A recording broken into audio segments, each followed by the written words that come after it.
As you can see here, I am, as you introduced, I'm Emma Marrington from CPRE. I've been at CPRE for a long time, so pretty much my whole career, 16 years, one of the long-termers. And you can see here I've chosen, with the weather, a very frosty image of hedgerows in the landscape. And what this presentation will cover is why hedgerows matter, CPRE's campaign on hedgerows, past and present, some research that we have recently undertaken and that we're planning, and also a hedgerow protection and how, improvements we'd like to see to it. And also, as Roselle said, the planting and restoring of hedgerows too. So why do hedgerows matter? Well, they're icons of the English landscape. And of course, there are some areas where they're not the dominant boundaries. So you have like facing Yorkshire Downs, for example, it's dry stone walls. But for much of the English countryside, hedgerows are stitching in the landscape. They're how you know your home. And I think for people as well, they're really important because it is that connection to part of our heritage as well. It's our sense of place, the character of different places around the country. As I mentioned there, the history of hedgerows. So a lot of hedgerows in our country are ancient. So in Devon, for example, a lot of the hedgerows are over 800 years old. In Cambridgeshire, it's England's oldest hedgerow, over 900 years old. It is that connection to the past as well for people. But they're also hugely important in environmental terms, not only with COP26 recently, the profile of the need to act on climate. Hedgerows are the climate superheroes. So not only do they capture carbon in the wood above ground, but they do below ground as well in their roots. They're also really good for the soil, so that protect the soil underneath.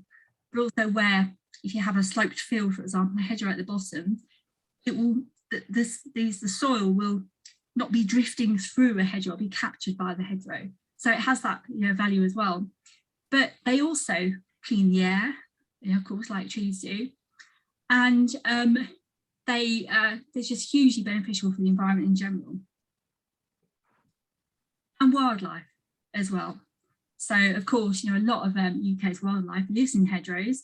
1 in 9 of our most vulnerable species in the UK are significantly associated with hedgerows. So, for example, the hazel dormouse and hedgehogs obviously love hedgerows, but connectivity is really important for them too. So talking about CPRE's hedgerow campaign. So we've had a long campaign for hedgerow protection, which started in earnest in the 1970s. And we were campaigning for protection for the country's hedgerows. And in 1997, we had the hedgerows regulations introduced. So this was the first statutory protection for hedgerows. And where it's different, I'll talk about this more in a minute, but where it's different to tree protection. So whereas tree preservation orders can protect trees where, in advance of any threats, hedgerows regulations only come into force if they're under threat of removal. So obviously that's something that needs to be amended, really, isn't it? So in 2010, there's a survey on how to improve protection, and that was of English local authorities. I'll tell you about in a moment. And another thing that we've done in the last few years, 10 years ago, was pilot hedgerow projects. So almost like the front runners before these current hedgerow planting restoration projects. So an example of one was in Gloucestershire, where a landowner had previously taken out a section of hedgerow, but a new landowner decided they actually wanted to restore and plant that hedgerow back in. And so it was a really good community project involving CPRE Gloucestershire and school kids as well, and actually planting up that hedgerow. And 10 years on, you can see that real difference to the connectivity of that hedgerow landscape as well. It's fantastic. And then talking about our current campaign as well. So it's a real focus area for CPRE now. So for many years, it's different, varying sort of focuses, if you like. But hedgerows now are a key campaign area for CPRE, which is fantastic. So for the next 3 years, we'll be doing everything we can for hedgerows. And I'll tell you more about the campaign in a moment. So what we would like to have is the government committing to setting a target to increase the extent of hedgerows by 40% by 2050. Now this is to help achieve net zero, and it's recommended by the Climate Change Committee as well. So a 40% increase in what we've got at the moment. And as you can see there, improving hedgerow protection too. And I'll talk more about the hedgerows regulations in a moment. And lands management, obviously that's hugely important, with around 70% of the country agricultural land, I think, in the environmental land management scheme. So I might be wrong with that stat. Basically, land management is a huge way of actually delivering hedgerow planting and restoration. Obviously, a lot of landowners manage their hedgerows really effectively now. But of course, there's room for improvement. We'd like to see more. And also policy influencing opportunities for championing hedgerows and policy. So, for example, there's a 25-year environment plan which sets a tone for all of the environmental work within government. A lot of the targets are attached to that. There's a target for tree planting, and obviously that's been really successful and really important, but there's none for hedgerows. So we'd like to see a target for hedgerows integrated in this plan. I mentioned research. Now, we commissioned research earlier this year looking at the environmental and economic benefits of hedgerows. I mean, all of us know how wonderful hedgerows are, but it was looking at what the benefits were, and also what an additional 40%, so that target of 40%, what that could do as well. And we found that for every one, as it says there, every £1 spent, it returns almost £4 in environmental and economic benefits. So basically, if you invest in hedgerows, that's a win-win. And when we looked at the 40% as well, or rather the Organic Research Centre did the research for us, they found that about 25,000 full-time equivalent jobs could be there for planting and maintenance over the next 30 years. So if we have that additional 40% over the next 30 years, it could create the 25,000 full-time equivalent jobs. And then also, we were looking at the wildlife benefits as well.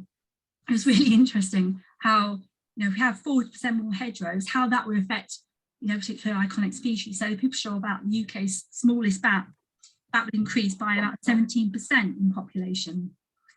Earthworms, as you can see there, 17%, great for the soil. And we also found, the researchers also found that with hedgehogs, if you double the amount of hedgerow in an area, then it means the hedgehog population could disperse more widely. So therefore you'd have more sort of viable populations. And of course, hedgerows are important in urban areas too. So we think it's about 10% of hedgerows in this country are in urban areas. And 40% could, as you can see there, see a significant reduction in air pollution and health costs of around 5 million a year. So again, huge benefits. And as I said earlier, hedgerows reduce flooding by slowing the flow, and they protect soils too. And the other thing we want to talk about as well is the next stage of research we'd like to do, which is very complicated to do. So I'm not quite sure how it's all going to come together, is to look at where this additional 40% of hedgerows could go. And of course, that involves research, working with communities. I know in Oxfordshire, for example, you've already thought about what a 40% increase could actually mean. So it's, that sort of working layers of different information and working with communities to identify the right places where these 40% more hedgerows could go. And that could be hedgerow planting, but also good management, hedge laying, so, extending the life cycle of the hedgerow, gapping up. So it's, hedgerow planting and maintenance as well. And talking about, hedgerow protection, improving it. So we have, two different issues, obviously the countryside hedgerows, which do have statutory protection generally, but I'll come on to that in a moment, but also urban hedgerows. What about the urban hedgerows? And so I'll talk a bit about, I mean, I've said about the first, statutory protection for important hedgerows coming in 1997. And it requires local authorities to be notified by the owner if the removal of any countryside hedgerow is over 20 metres in length or it joins another hedgerow to propose. They're very complex rules. And I mean, as I say here, hedgerow is considered important if it's over 20 metres long, at least 30 years old, and then meets criteria based on the number of plants or animal species it supports. And then it comes into different factors such as historical significance, hedge features such as hedge bank, ditch or trees. So the hedgerows regulations, it's great that we have this statutory protection, but there are so many things that can go wrong with it. So, for example, garden hedgerows, and I know, a lot of people will be interested, removals associated with built development, they're exempt from the regulations. So it's the details of if you've got outline planning permission for a hedgerow, if it's a development, for example, then you can't go ahead and remove a hedgerow. But if you've got full plan permission, unless the local authority puts their conditions in saying you must retain X amount of hedgerows, this line, for example, and then of course it's enforcement that comes into play there. It's very, very difficult with, development is a huge reason of loss of hedgerows, basically. And, obviously there's different factors at play. So policy, things like biodiversity net gain as well, the details aren't quite, it's at a pilot stage, at very early stages, but how that's going to work. For people who know about planning, there's something called the mitigation hierarchy, which basically means avoid damage, then mitigate and then compensate. So that's where, in our view, biodiversity net gain should be in the last resort of not damaging the hedgerows you've got, basically. So in 2010, I carried out a survey of English local authorities. So that's almost a 40% response rate, which is really good. And that was going to, say, tree officers, so any local authority people who are responsible for the hedgerows regulations, implementing them. And the key findings, so we had 133 authorities came back. This is 2010, to say, so it is old, I'd like to do another one. And we found that hedgerow protection under the regulations increased to an average of 41.8% across England, compared, as you can see there, to 23.8% in the regional survey. So that predates my time. But the hedgerow regulations came in 1997. CPRE carried out a survey in 1998, but that was still early days. So by 2010, local authorities should have started getting an idea about how to use the hedgerow regulations, which is why that could be why there's a bit of an increase in apparent protection. But one of the things that I'll talk about in a moment that we want, we really think needs to happen, and was identified in the 2010 survey, is a lack of a landscape criterion. And that means that locally important hedgerows who, even if they're not 20 metres long or over 30 years old or have X, Y, Z species in, if they're important to the local landscape, the character of that landscape, then they should be able to be retained by the local authority. For example, if, like I talked about that farm project in Gloucestershire, and I know, for example, in Oxfordshire, in the Hedgerow Heroes project, there'll be the planting and restoration of hedgerows as well. And with that planting, it should have protection very early on and not have to wait until it's 30 years old, for example. And obviously the council felt that the regulations should be simplified. Obviously I've talked about how complicated they are, but of course the hedgerow protection should not be weakened. I also asked some questions about the percentage of hedgerows protected when threatened with removal, which I've talked a little about there, but also action on illegal hedgerow removal, because of course with the hedgerows regulations, it relies in effect on the hedgerow owner telling the local authority, hey, I want to remove this hedgerow, can I do it? And then they have to, assess whether it's an important hedgerow and should be retained. So there are some cases, and I'll talk a little bit about this in a moment, about illegal hedgerow removal. But we also asked about how they use the hedgerow regulations and how they could be improved. So I hope you can see this well enough. So of course, as I say, this was 2010, and I compared the statistics from 1998 when the survey was done by CPRE to what it was in 2010. And you can see that for a lot of areas, there was an improvement, significant improvement. So that's in the green. So obviously nationally, it worked out as being a significant improvement. Then you can see, I mean, some areas, for example, the North East did take part. There were some local authorities there in 1998 who took part. Nobody took part in 2010. And there wasn't any data on London hedgerows, which is interesting. But as I say, the hedgerows regulations are steered towards countryside hedgerows. So you can see that difference in the South East, which I imagine will be the most, you know, a lot of listeners are from. It had an increase of 37% between 1998 and 2010. So that is an area of significant improvement. But of course, you know, that's the local authorities had to keep records of where, you know, any applications about hedgerows regulations, for example. But you know, one thing I've felt is that, I mean, with any subject, very often you have an individual in a local authority who's really passionate about a certain issue and will really keep that information on hand. So it's a real very picture around the country. And of course, I would really like to be able to get an updated version of this as well.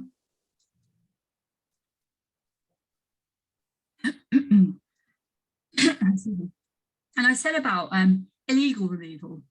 I mean, again, this is 2010, so it is older data. But you can see here, you know, I was asking the local authorities about were they aware of illegal hedgerow removal. And, you know, in some of them, they were aware of some of them. And it might be, for example, you know, a parish council, somebody in the local area notices a hedgerow being taken out. And then, you know, they can contact the local authority and say, well, should this be taken out? And, you know, most cases, they're like, oh, yes, I'm aware of this, or there's a development case. But there are cases when they, you know, perhaps haven't been given permission to remove a hedgerow. And then also, the difficulty is, I think, with you know, councils with, you know, local resources, of course, is about prosecuting. So people can be, or hedgerow owners can be prosecuted for illegally removing hedgerows. And you actually look at the amount in this list and look at the percentage so of where they know illegal hedgerow removal, and then the percentage subject to prosecution. So it's actually quite a low percentage. And of course, this is you know, 2010 data, so the picture might have changed a bit, but I'd imagine probably not so much these resources for local authorities are getting even less. So, as I said, there are improvements needed. I talked about the landscape criterion, so it's giving local communities and local authorities the right to retain hedgerows that are important to the local landscape, regardless of their age, their species mix, etc. And that is a key campaign thing that we at CPRE are pressing now as well. And there should also be written permission to remove a hedgerow from the local authority. So the current system, I say the current system, nothing has changed since regulations came into force in 1997, despite a couple of consultations and opportunities. It's still just as it was. So basically, if a hedgerow owner applies to remove a hedgerow and doesn't hear back within 42 days, they can then go ahead and remove the hedgerow. And it's the local authority's fault for not going out and carrying out like a hedgerow survey and seeing if it meets all the importance criteria. So it's a really difficult one. We have, you know, for local authorities under pressure and doesn't get back within that time frame, the hedgerow would be removed. And currently that's allowed. And the other thing that came up with the survey as well was about a closed season over winter, because obviously plants change throughout the seasons as well, don't they? And so carrying out a detailed survey of a hedgerow to tell whether it's important is difficult in the winter. That was the feedback we had from the local authorities. And I've mentioned other opportunities as well. So, for example, with, we're influencing the environmental land management scheme as well, the design of that. So looking for opportunities there to improve the protection and enhancement of hedgerows. So, for example, where capital items, capital works for hedgerows, that's where the planting and the hedgerow management, such as hedge laying, is, but there's not enough funding for that. But there is, of course, money for landowners to be managing hedgerows. For example, cutting ideally every 3 years for berries as well, for wildlife. So that hedgerow management, which is still important, but of course we'd like a bit more. And then sort of talking about the planting and restoring of hedgerows as well. So as Giselle mentioned, Oxfordshire are part of this Hedgerow Heroes project, we're calling it. And there are 5 groups around the country in Gloucestershire, Hampshire, Oxfordshire and Suffolk, who are all running hedgerow planting and restoration projects. So I think all in all, it's about 20 kilometres of hedgerow planting and restoration that's happening through these projects, engaging school children. You see the picture on the left is from Oxfordshire, engaging volunteers, and getting this work underway this winter. And we're really hoping that we can pursue this again for a second phase of the project as well, to run out. So it's not only that we're saying nationally we want this 40% target, the government to commit to that, but actually delivering hedgerow planting and restoration on the ground as well. And so over to Rhiannon for any questions. Hang on a minute. There we go. Thank you, Emma. That was brilliant. I've had quite a few come in actually, which is really nice. So first of all, someone asked about your the protection stats, if you like. They've noticed that the figure for East England was particularly high at 96%. Why is that? 90%. You're quite right. That was a high one. Now this, I did this over a decade ago.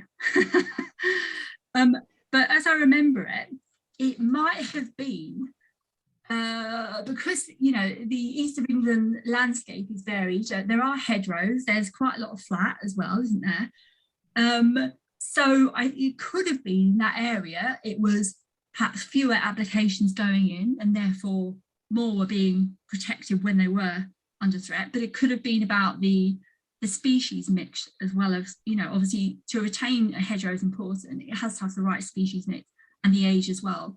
So I can't remember the, exact details about why that came up, but I would ascertain that is actually because of just the number of applications and then the local authorities being able to use the importance test to retain a higher number of hedgerows. Brilliant.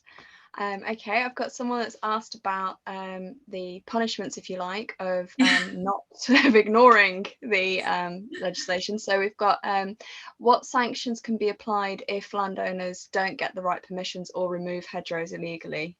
Yeah, well, the fine, as I remember it, is I think it's £5,000, or it may be. Let me just have a look. Let me double check that. Okay. I was just having to get the fact sheet. I can post this as well, the hedgerows regulations facts in the chat as well. I'll post That'd be great, yeah. Hedgerows regulations facts. Give me a moment. I think it's £5,000, but of course, if you're going to prosecute a landowner for removing a hedgerow, then I'm just opening it here now. Then you need to know that the hedgerow would have been important beforehand. So if the hedgerow is removed, that's basically taking away the evidence, isn't it? And let's see, criminal offence, yes, I'm right, £5,000, that's a relief. But if tried in the Crown Court, then the fine is unlimited. But the problem is, if hedgerow is removed, then it's taking that evidence away, isn't it? And then you're looking at, biodiversity record centres, you're looking at, old tithe maps, for example, about the presence of a hedgerow to show the historical importance as well. So that's a challenge. But then also it's down to the local authority to have capacity and funding to prosecute, to take landowners to court with enough evidence. So there are the challenges. It can be done, but in practice, obviously, you know, the illegal hedgerow removal is proving it. There is a case study in the report I wrote in 2010, which I'll put a link in the chat as well, if that'd be helpful. Yeah. Brilliant. Yes, that would be good, because I'm getting more people coming in now, as always, so I'm trying to track what people are asking. So I've had one that so you mentioned that garden hedges aren't protected as such. Is there a way to protect planted hedgerows along a garden boundary if you then want to sell your land, or, you know, can you protect it from development? Yeah, you can. I mean, they're not protected by the hedgerows regulations, which is silly in itself, because obviously, you know, as I guess, you know, villages grow, or, you know, developments grow, then what was once an agricultural hedgerow will then become perhaps someone's garden. And what you could do is consider having, it's called a conservation covenant.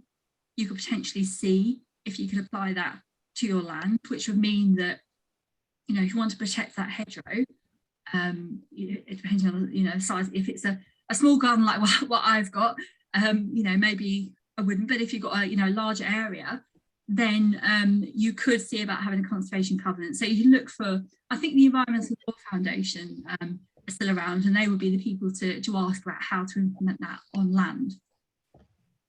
Got it. Brilliant. So it is possible. It is possible. Brilliant. Okay. Sorry, I've just had some quite long descriptive questions come in, so I'm just trying to work out how best to ask them.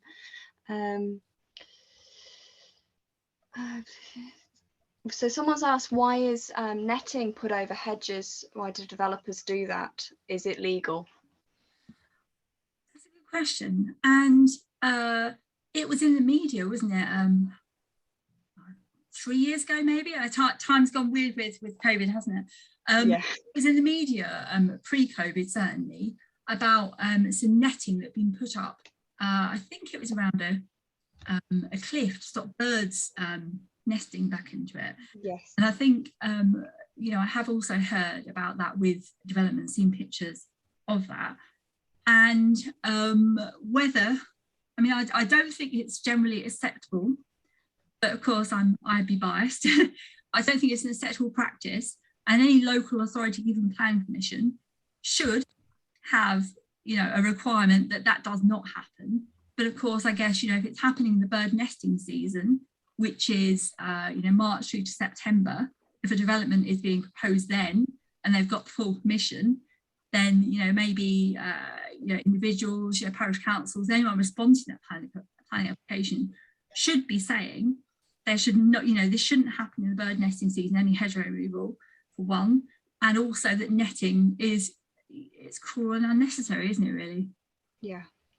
Yeah, I know there was it did go for discussion in Parliament a couple of years ago whether it was going to be allowed or not, but I never heard the outcome of that. So yeah, that's a good point. I will find that out. I'll let Roselle know when I hear. That sounds good. Okay, I'm just gonna have to read this one out to you. Someone's put, in their hometown Darlington, they've got a new local plan currently waiting to be adopted. Land allocations are greenfield sites full of long established hedgerows. How can they make sure that they're protected, as in the past they've just been removed without questioning? Yeah. Okay, well, with this one, I have just the suggestion, actually. It's a research that we did earlier this year. I wrote the recommendations. And, you know, one of the things that we say is that local authorities should develop, I just hit something there. Local authorities should develop policies and local plans to ensure that hedgerow planting, of course, is integrated in developments, and that any damage to existing hedgerows is avoided. So biodiversity net gain should never justify hedgerow removal.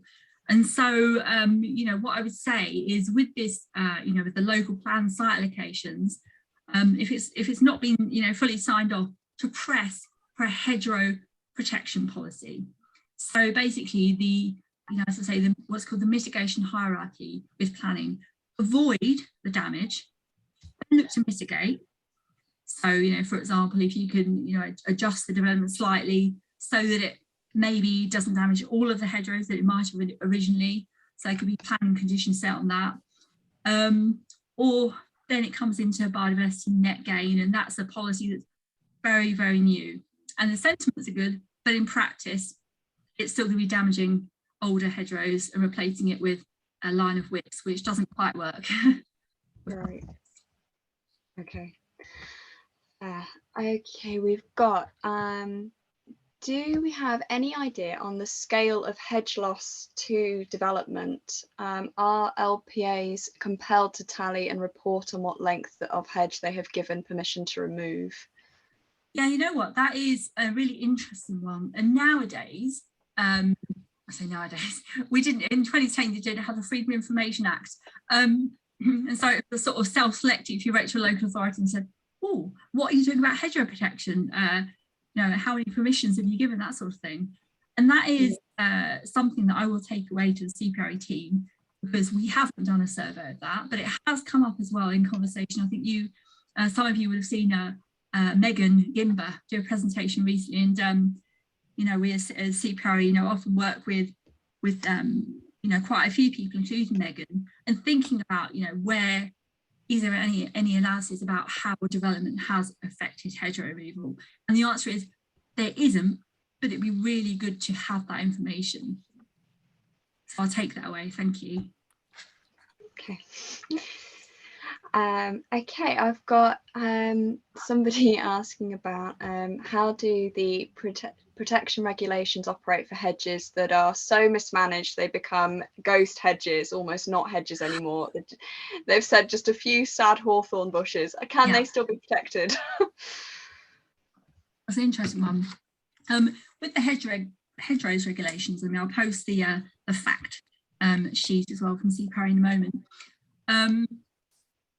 There's you know, with gaps, for example, I think there's a certain amount of gap you can have. So, you know, for example, if you're thinking of a line of, you know, a field, and you've got, you know, big gaps between the hedges, they're quite leggy as well, and so they're very thin at the bottom, they're gnarly at the top maybe. So there's what would be called relic hedgerows, I guess, relic hedgerows. And it would depend, I think, on the species mix as well, about whether, if it was under threat, as I say, unlike tree preservation orders, which protect in advance of any threat, the hedgerow regulations only come into play when there is a threat. And so with a hedgerow like that, it sounds like it's ripe for gapping up. So wherever that may be, it sounds like it'd be a good project to actually plant up that hedgerow and rejuvenate that hedge in that landscape. Yeah, definitely. Yeah, that's a really great idea. Okay, I've got someone who's been, shall we say, inspired by the maybe lack of sanction. They've said, should we be campaigning for the fine or illegal removal to be a percentage of the development costs? After all, £5,000 is a drop in the ocean for many developments. Yeah, that's an interesting one. But the thing is with this is the hedgerow regulations, there's a requirement of £5,000 for landowners. So it doesn't say developers. So for example, if there's a farmer, a landowner, hedgerow owner in agricultural land, countryside, and a hedgerow is removed, then the local authority can prosecute them and they could be fined £5,000. But if it went to the Crown Court, that could be unlimited. If a developer removes a hedgerow, as I'm sure many of us have seen examples of it, before full plan permission, then that's in breach of that plan permission. And that is why it's important to have conditions in plan permissions from local authorities. If you've got a condition that if hedgerow work is allegedly unavoidable, then you could have a condition saying that, you know, only this can happen at this time. Right. Okay, so maybe not quite out there to go and shout about it. Is that kind of the thing to take from that? Well, it's definitely something that needs to be addressed, and it's as I mentioned, we work with we're part of HedgeLink, and we work with a range of organisations, and looking at legislative opportunities is something we're currently doing. So what, how we can influence to protect hedgerows and enhance, of course, as well. But I mean, that's what I mean, like the 40% additional hedgerows is obviously fantastic, at the extent of hedgerows, but if we're losing hedgerows as well, it's sort of one step forward, two step back, isn't it? Yeah, definitely. Yeah. Okay, I've had a very little discussion going on about fundraising. Somebody asked, how easy is it for landowners to get funding for hedgerow planting and protecting and things? Yeah. To which someone has come back saying, if you're a not-for-profit organisation in Oxfordshire and would like to plant a new hedge or restore existing hedge, the Trust for Oxfordshire's Environment has grants available, and has put up a link there. I think there might also be some links on the Wild Oxfordshire website, but I'll need to check with Roselle if that's the case. But yeah, just to flag that up so people know about it. Oh, I've just had 2 more questions come in. Is there a basic draft hedgerow protection policy available that local councils can adopt? Yes. I mean, I wrote some guidance back in 2017 about basically how to integrate landscape in neighbourhood plans. And so there's, Muse policies in there. So again, I can pop that in the chat or send to, I mean, what would be easiest, Rhiannon? Would it be easier to send it to you to share with the group later, or how would you like to do that? An example policy that could be integrated. Yeah, I'm not sure. I think if you had it right this second, putting it in the chat would be helpful for people to be able to view it. Yeah, of course. But I think for those that haven't maybe got the chat open and things, it might be an idea to, send it to either me or Roselle, and when we can distribute it to people that want it. Okay, I will try to pop in the chat in a moment, yeah. That'd be great, yeah. And actually we can put it on our, I'm setting up a new resources page, so we can put it on there for people to find under the hedgerow section. Might be good. No, that'd be great. Okay, we've got, I reckon probably, uploads hedgerow. Yep, got it. Got that's it. me It's with one of the things, yeah. Fabulous. Right, the next one's going to come in a moment for. Okay, lovely. But if there's any other questions, then do let me know, because I can answer them as I'm finding this as well. Yeah. So we've got one that says, regarding the suggestion of a hedgerow protection order, is there a template we could be directed to? Hedgerow protection order. It's the tree preservation orders are the ones that go in advance. I could link you to, I mean, basically when the process with the hedgerow regulations, so that the hedge owner has to submit a hedgerow removal notice to the local authority, and then has 42 days for the council to come back and say it's important, or to carry out survey. And then the council, if it was important, would issue a hedgerow retention notice.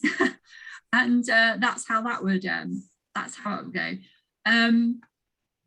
The hedgerow preservation order, like I say, it doesn't go in advance. It's only when a hedgerow is under threat. Okay. Right. Sorry, I think I just tried to click on the link and it all went a bit wrong. Okay. No, that's really good. Okay. Oh, I had one, but I think it's just disappeared. Oh, that was it. Yeah, no, this one I find this one quite exciting, but that might be because I spoke to Megan about satellite mapping. They've asked, can satellite technology and mapping help us protect hedgerows? Yeah, that's a really good one, a really interesting one, because, and it's something we as, CPRE, I mean, I love a good map, and also GIS, sort of geographical information map as well. And there are, there is some data, some sort of not satellite, but it's called LiDAR data, which is the presence of hedgerows, but then it doesn't say anything about the quality of the hedgerow and the species mix and whether it would meet that sort of importance. It would have show that linear feature, Now, there is a project in, I think it's East Yorkshire, called Mapping the Gap, which is Yes. looking to develop like a almost like in artificial intelligence, if you like, to actually have the ability to map whether something is a hedgerow, what's a gap. So there is that pilot project, and I know they're interested in rolling that out. But again, it's that question of quality, and then whether the hedgerow is, a healthy hedgerow, favourable condition, variabilities. It would be nice to be able to do. Yeah, brilliant. Okay, we've had another question about funding for replanting on private land with private landlords.